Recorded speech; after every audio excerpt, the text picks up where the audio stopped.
We are going to match column 1 with column 2.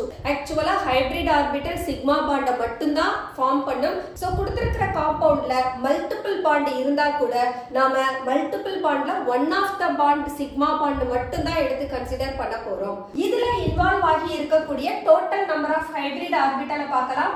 2 plus 3 plus 1. அப்போ டோட்டலா add பண்ணோம்னா here 6 hybrid orbitals are present. A is C2H2. So இந்த காம்பவுண்ட்ல பார்த்தோம்னா we have two central atom. ரெண்டு கார்பனுமே எத்தனை Banda produce பண்ணிருக்கு? இது ஒரு சிக்மா பாண்ட், இது ஒரு சிக்மா பாண்ட். அடுத்த கார்பனும் sigma bond, sigma bond.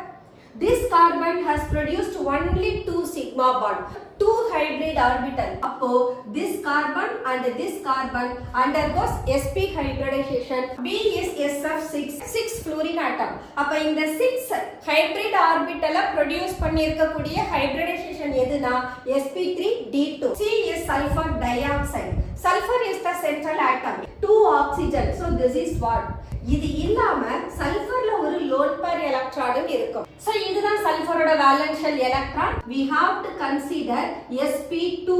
Sulphur டை ஆக்சைடுல ஒரு பை பாண்ட் ஃபார்ம் ஆகும். பை பாண்ட் ஃபார்ம் ஆகுறது நமக்கு அட்டாமிக் ஆர்பிட்டல்ல இருந்து தான் பை பாண்ட் கிடைக்கும். அப்போ அதனுடைய வேலன்ஷியல்ல ஒரு ஆர்பிட்டல் அட்டாமிக் ஆர்பிட்டலா இருக்கும். Rest of the electron combine ஆகி நமக்கு ஹைபிரிடைசேஷனை கொடுக்குது. அப்ப இங்க ஹைபிரிடைசேஷன் இஸ் sp2.